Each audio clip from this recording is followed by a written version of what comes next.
हरियाणा में भी देख रहा हूँ कि लोग कह रहे हैं हमारे बच्चे हरियाणा में न पढ़े, बाहर पढ़े। तो ये समस्या, इस भाषा को बचाना हमारा ही काम है कि ये हमारी भाषा है, कोई अमेरिका से बोलने नहीं आएगा मेरी भाषा। तो ये बहुत अच्छा लग रहा है मुझे कि आप लोग डोगरी में बात कर रहे हैं, और मुझे नहीं आती तो मेरी कमी है, आप लोग अच्छा बात कर रहे हैं।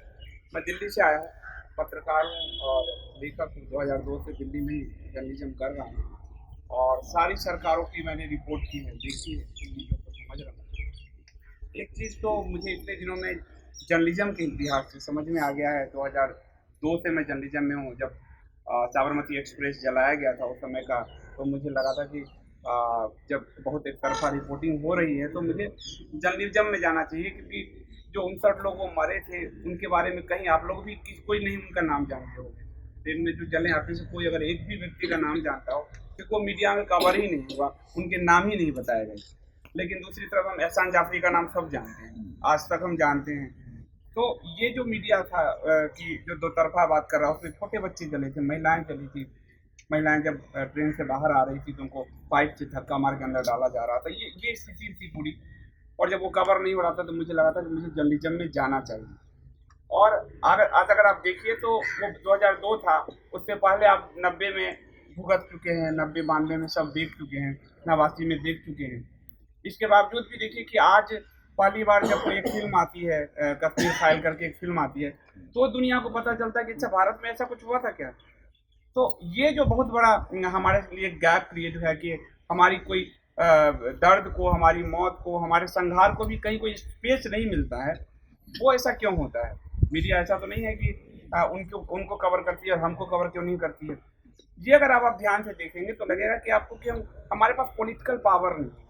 सोच कर देखिए, कहा जाता है कि बहुसंख्यक समाज है, 80% का समाज है, लेकिन हमारे पास वो पॉलिटिकल पावर नहीं है। हमारे लिए कोई सत्ता से पहले कोई आए, कोई पार्टी आए, हिंदू हित पे बात भी नहीं कर सकते। आप देखिए, आपका ही अगर जम्मू कश्मीर का इशू लीजिए, आज एक 370 खत्म किया गया, पर आपकी टेरिटरी को कैसा बनाया गया है कि कल को अगर चुनाव होगा तो हमेशा मुख्यमंत्री कश्मीर का बनेगा, आपका नहीं बन सकता है। और इस पर कोई सवाल ही नहीं होता, कोई बात ही नहीं होता।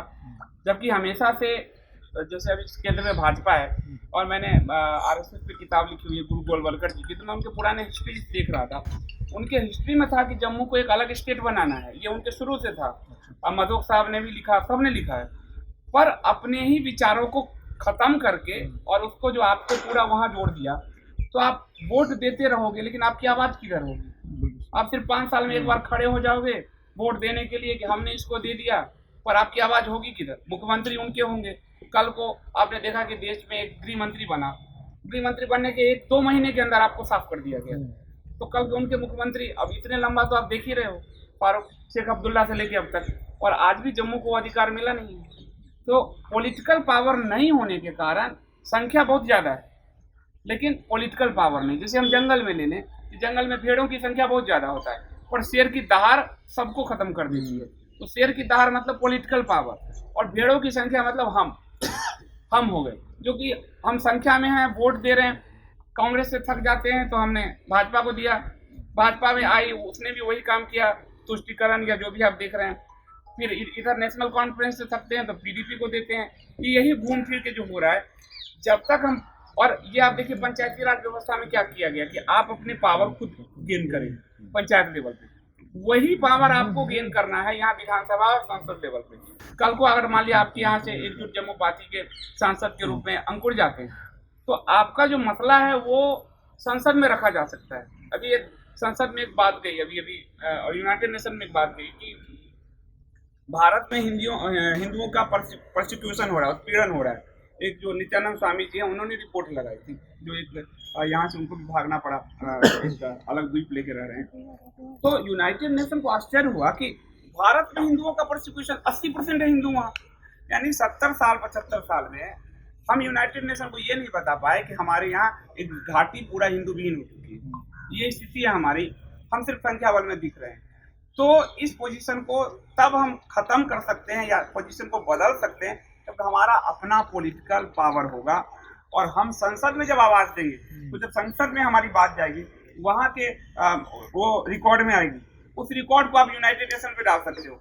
आज हमारे खिलाफ कोई फारूक अब्दुल्ला हो, कोई गुलाम नबी आजाद हो, वहाँ की गांधी की मूर्ति के नीचे बैठ जाता है, कि क्यों ये फिल्म क्यों बनाए, तो वो बात तो इंटरनेशनल चली गई, और जिसको मारा गया उसकी बात कही नहीं गई।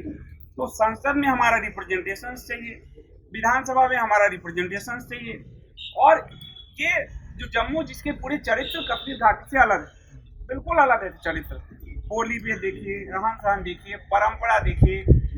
अगर वो कहेंगे कि हम एक हैं, तो एक है तो आपने अपने भाइयों को, पड़ोसियों को क्यों भगाते हो? अब आप एक हैं तो आप अपने पड़ोसी जो चावल के गोदाम में छुपा हुआ था ड्राम में, क्यों उसका पता दे दिया? तो हम एक नहीं हैं। ये आपको पॉलिटिकल लोग बताना चाहेंगे कि हम एक हैं, वो सिर्फ इसलिए बताना चाहते हैं ताकि हम अपनी मांग ना उठा सकें। आज भी आप एक बड़े पॉलिटिशियन है, उनका एक इंटरव्यू देख रहे होंगे, सब जगह मीडिया पे चल रहा है, क्योंकि पाकिस्तान में अल्पसंख्यक मारे जा रहे हैं, बांग्लादेश में भी अल्पसंख्यक मारे जा रहे हैं, क्योंकि भारत हिंदू बहुल है, इसलिए हम सेकुलर हैं। ये सेकुलर कह करके हमारा आधा भारत भी तोड़ दिया, बांग्लादेश भी अलग किया, कश्मीर से हमारे लोगों को भगाए। बंगाल में इस समय जो चुनाव हुए 2 मई के बाद रिजल्ट, पहली बार आज की पीढ़ी को भी अब पता नहीं, याद है नहीं, 1 लाख हिंदुओं का पलायन हुआ बंगाल से आसाम में। आसाम के मुख्यमंत्री ने ये बात कही, लेकिन हम चूंकि बहुत सेकुलर हैं, इसलिए वो, तो इस सेकुलरिज्म में हम दबते जा रहे हैं, हम अपनी मांग नहीं रख पा रहे। हमें हमारा स्टेट चाहिए। संविधान क्या कहता है? समानता का अधिकार है। और जब संविधान सभा की बहस चल रही थी, तो उसमें सरदार पटेल ने साफ कहा कि जो लोग पाकिस्तान मांग रहे हैं हमने उनको दे दिए। फिर उन्होंने कहा कि हमें और अधिकार दें, हम छोटे भाई हैं आपके। तो सरदार पटेल का बयान है, जो गृह मंत्री थे उस समय, कि बड़े भाई का गला छोटा भाई इतना ना दबाए कि बड़ा भाई मर जाए, ये साफ है उनका। फिर जो आरक्षण वाली कमेटी है उसके वो हेड कर रहे थे, उसमें भी ये मांग की गई, तो उन्होंने कहा कि नहीं, SC/ST के अलावा हम किसी को आरक्षण नहीं देंगे। तो ये अल्पसंख्यक बहुसंख्यक हमारे संविधान में था ही नहीं, कहीं से नहीं था ना। फिर अल्पसंख्यक आयोग, ये मंत्रालय, ये जो बाद में बनाए गए हैं, और ये बाद के पॉलिटिशियंस ने संविधान को तोड़ मरोड़ के बनाया है। आप देखिए कि 1978-79 में अल्पसंख्यक आयोग बना, मतलब 78 जो मोरारजी सरकार और जनसंघ की सरकार थी, वो पहली बार ये कॉन्सेप्ट लेकर आई। मंडल कमीशन भी लेके आई थी और अल्पसंख्यक आयोग भी, और बाद में कांग्रेस ने इसको मजबूत बनाते बनाते 2006 में अल्पसंख्यक मंत्रालय बना दिया। अब उसमें क्या है, अनबायलेंस है पूरा। आप अगर देखिएगा कि आपको राइट नहीं है, आप देश के 8-9 राज्य में एज हिंदू हम सोचे तो हम अल्पसंख्यक हैं, लेकिन वहाँ उनको अल्पसंख्यक राइट नहीं है। आपको राइट नहीं है, लेकिन उनको सारे राइट है। उनके, अगर आप तीर्थ यात्रा जा रहे हो तो आपके पे 18% GST लगेगा, टैक्स लगेगा। उनके हज पे जाते हैं तो 5% लगेगा। तो इस संविधान को, किसके लिए संविधान बना हुआ है, हम ये बात समझ ही नहीं पा रहे हैं। आप उसको देखिए कि अगर हमारा बच्चा IAS की तैयारी करना चाहता है, लेकिन हमारे पास कोचिंग के पैसे नहीं, तो हमारा बच्चा नहीं पढ़ सकता, लेकिन उनके बच्चे को 1-1.5 लाख रुपए कोचिंग का फ्री दिया जा रहा है। तो अब वो ब्यूरोक्रेसी में भर रहे हैं। अब आप देखिए कश्मीर घाटी में ब्यूरोक्रेसी में, पुलिस में अगर वो हैं, तो कल आपको निकालने में कितना वक्त लगता है उनको। आज के समय में दिल्ली में दंगे हुए, आज जो कहते 24 घंटे की मीडिया है, आज दिल्ली दंगे, सारे लोग बड़ी हो रहे हैं क्योंकि वहाँ कोर्ट कह रहा है कि इनके पास सबूत नहीं। तो आज के जो 24 आवर सबके हाथ में मोबाइल है, कैमरे हैं, टेलीविजन चैनल, वहाँ भी आपके अधिकार को, कल दिल्ली जो फर्जी इमाम को छोड़ा गया, खुलेआम उसके भाषण है, दिल्ली में एंटी हिंदू राइट्स हुए, अभी हुए हैं, जब देखिए सबको छोड़े जा रहे हैं। वो इसलिए क्योंकि आपने अपने पॉलिटिकल जो पावर है उसको किसी बड़े पॉलिटिकल पार्टी के पास गिरवी रख रखा है। आप एज ए सनातनी नहीं सोचते हो, आप सोचते हो एज ए वो व्यक्ति, ये नेता हमारा है। आप एज ए सनातनी अपने बच्चों के लिए नहीं सोच रहे हो, आप उनके बच्चों के लिए सोच रहे हो। किसी का बच्चा 9वां फेल है, 10वां फेल है, आप उसको जिताने के लिए तो लाइन में लगे हुए हो, पर आपके बच्चे को कल को कोई वजीफा नहीं मिलने जा रहा, उसके लिए आप सोचते तक नहीं है। उसके लिए आपको लोकल लेवल से लीडरशिप उभारनी होगी, यही है। और इसका सबसे बड़ा आपको उदाहरण देखिए, जैसे ओवैसी ले लीजिए, हैदराबाद की, वो जब भी कुछ होगा तो वहाँ के लोग ओवैसी से संपर्क करेंगे, उनके मुद्दे को वो उठाएंगे, वो एड्रेस करेंगे।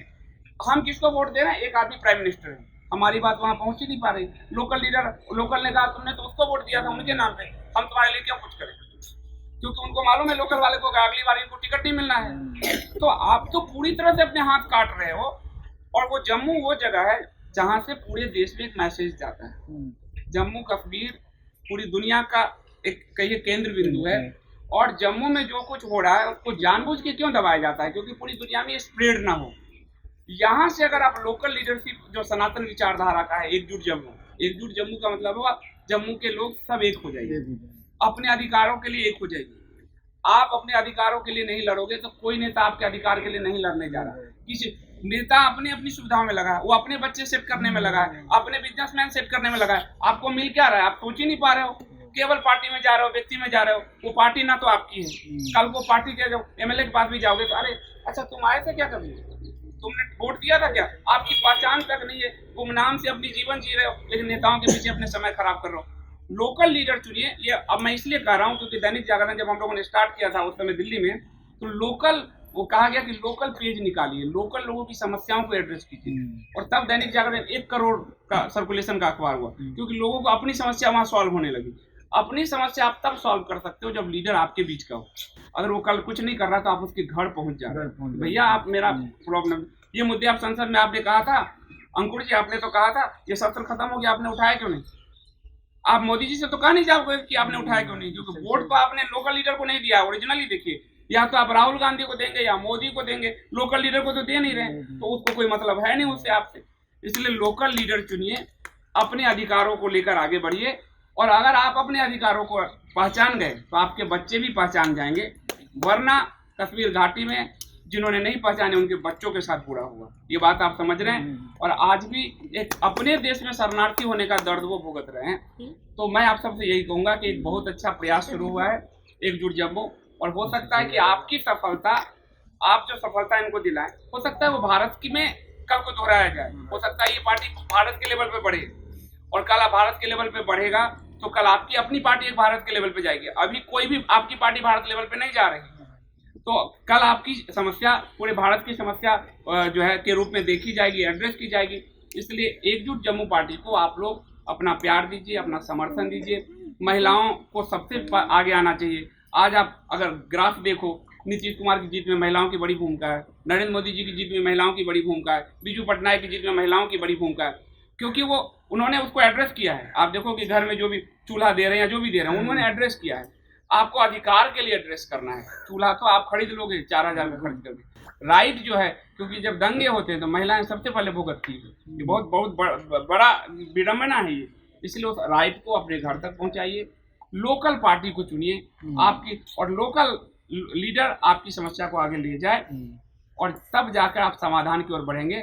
वरना आपने देखा है 47 से क्या हो रहा है, और आपके राइट को आज भी 370 हटा के आपके राइट को क्रश किया गया है। कभी भी आपका मुख्यमंत्री नहीं बनेगा, इस पर सोचिए।